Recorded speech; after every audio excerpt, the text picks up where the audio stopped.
तौर से साइजिंग कामगारों के अंदर ये क्वालिटी है कि वो टीम वर्क में काम करते हैं और एक छत के नीचे एकजुट होकर यूनिटी में काम करते हैं। तो आप लोग मिसाल बन सकते हो मालेगांव शहर के मजदूरों की एकता की, क्योंकि आप सब एक रात में बोलो या दिन में बोलो, एक छत के नीचे 20, 25, 50, 75, 75, 80 कारीगर मालेगांव शहर की साइजिंग में एक साथ काम करते हैं, टीम वर्क काम करते हैं। तो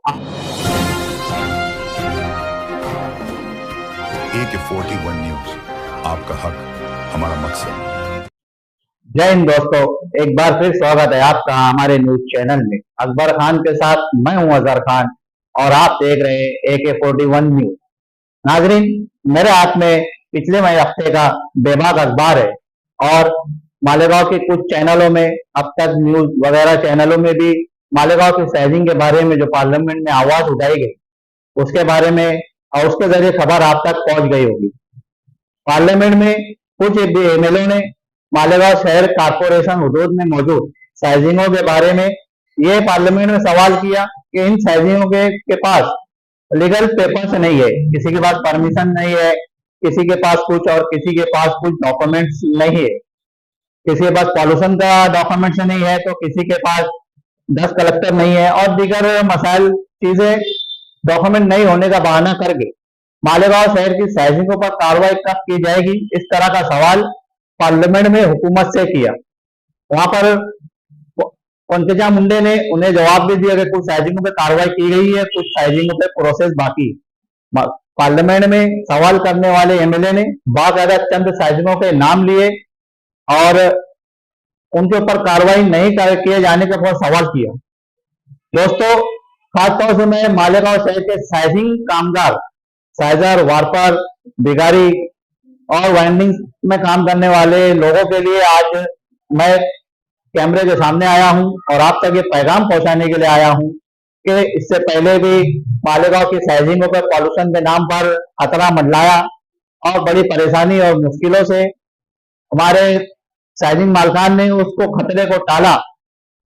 लेकिन एक बार फिर और अब जो आवाज उठी है, जिस प्लेटफॉर्म से उठी है, वो लोग सिर्फ आवाज उठाकर खामोश बैठने वाले लोग नहीं। मालेगांव शहर को टारगेट पे किया जा रहा है, ये बात आप सब भी जानते हैं। अलग अलग मुद्दे पर, कभी गैर कानूनी गए स्कूलों के मामले में तो कभी जन्म दाखिले के मामले में, अब साइजिंग के मामले में।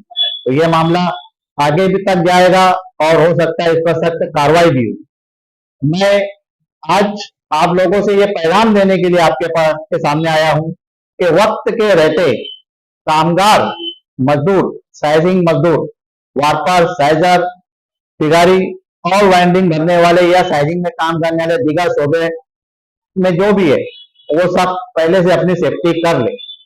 और उसके लिए मैं शैडो यूनियन का ताल्लुका सेक्रेटरी होने के नाते और एक वार्पर होने के नाते मैंने साइजिंग में काम किया हूं, इसलिए भी मुझे हमदर्दी है और इसलिए भी मैं ये कहना चाहता हूं कि वक्त के रहते कामगार अपनी सेफ्टी कर ले। हो सकता है कि आगे सेठ लोग इसका कोई हल निकाल ले, बहुत अच्छी बात है, हम दुआ करते हैं कि कोई ना कोई हल निकले और मालेगांव शहर का रोजगार बंद ना हो। लेकिन अगर बंद होता है, एक साइजिंग बंद होने से कम 30 से 35 लोगों बेरोजगार हो जाते हैं। उन 35 लोगों का या दीगर साइजिंगों के कामगारों का, जो कि काफी बड़ी तादाद है, उनका क्या होगा। तो मैं यूनियन के नाते पहले सबसे पहले ये कहूंगा कि आप साइजिंग यूनियन की मेंबरशिप हासिल करें, ताकि कल को अगर आपके ऊपर कोई परेशानी आती है तो लीगली तौर पर हमें अधिकार हो कि हम साइजिंग मजदूरों की तरफ से खड़े हो सके। हमारी जो यूनियन है वो रजिस्टर है अल्हम्दुलिल्लाह, और एक रजिस्टर यूनियन को अधिकार होता है कि वो अपने साइजिंग मजदूरों को या अपने फील्ड के मजदूरों की हिमायत में बात करे, मंत्रालय तक जाए, कलेक्टर तक जाए, कारपोरेशन तक जाए।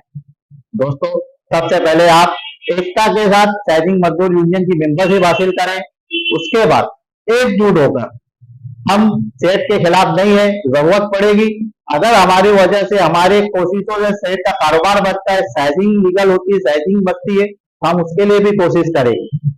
लेकिन अगर साइजिंग को टाला लगता है तो हमें आपकी तरफ से आवाज उठाने के लिए, आपकी तरफ से पेपर चलाने के लिए कुछ ना कुछ पावर चाहिए। तो वो पावर कैसे मिलेगा, जब आप साइजिंग मजदूरों की मेंबरशिप हमारे पास होगी। जैसे अगर मैं एक अजहर खान, मैं अगर यूनियन से जुड़ता हूँ और मेरी मेंबरशिप यूनियन के पास है, यूनियन को मैंने 120 रुपया खरीद के दिया है, तो मैं लीगली उनके पास जाकर बोल सकता हूँ कि भाई मेरे साथ मामला ये हुआ है, मेरी साइजिंग बंद हो गई, मेरा कारखाना बंद हो गया, मुझे शेड में काम से हटा दिया, आप मेरे तरफ से नुमाइंदगी करके मुझे अधिकार दिलाओ।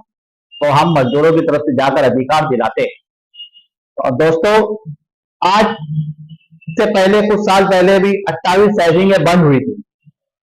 एडिशनल कलेक्टर साहब के पास हम लोग गए कि भाई 28 साइजिंग को बंद करने का आदेश आया है, उन मजदूरों का क्या? तो एडिशनल कलेक्टर साहब ने मुझे कहा था कि अजहर कॉमरेड, आप तो आए लेकिन उन मजदूरों के नाम ला कर दो जो 28 साइजिंग में काम करते।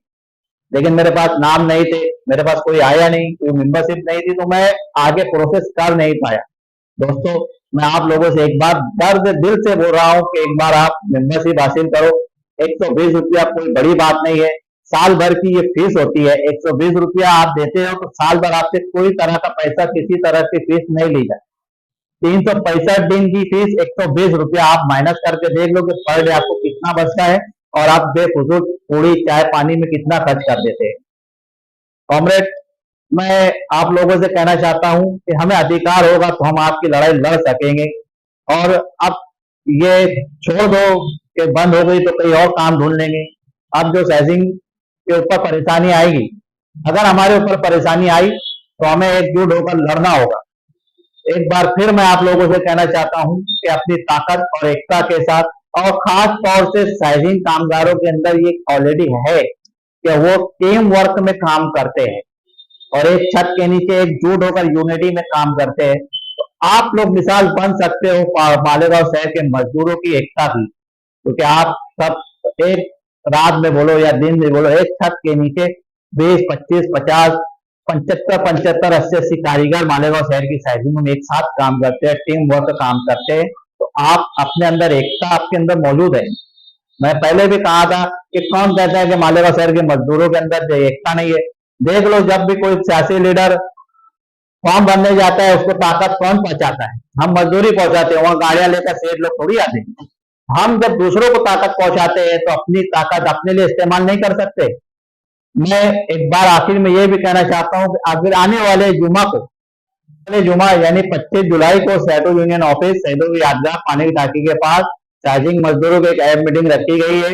इस मीटिंग में हम तय करेंगे कि आगे पहले से क्या तैयारी करके रखे साइजिंग मजदूरों के लिए। उसी के साथ साथ 1 अगस्त को जो पावर लूम साइजिंग मजदूरों के लिए आंदोलन होने वाला है आजाद मैदान में, उस पर भी हम बात करेंगे। इसलिए मैं तमाम साइजिंग मजदूरों से गुजारिश करता हूं कि इस मीटिंग में कम से कम अपनी जरूरत समझकर, अपना फर्ज समझकर यूनियन को मजबूत करने की नियत से एक बार जरूर हाजिर शामिल हो। और यहाँ क्या प्लान बनता है, क्या डिस्कस होती है, मशवरे के साथ हम तय करेंगे। तो आइए फिर मिलते हैं 25 जुलाई को सैदो यूनियन ऑफिस, सैदो की यादगार पानी की टाकी के पास।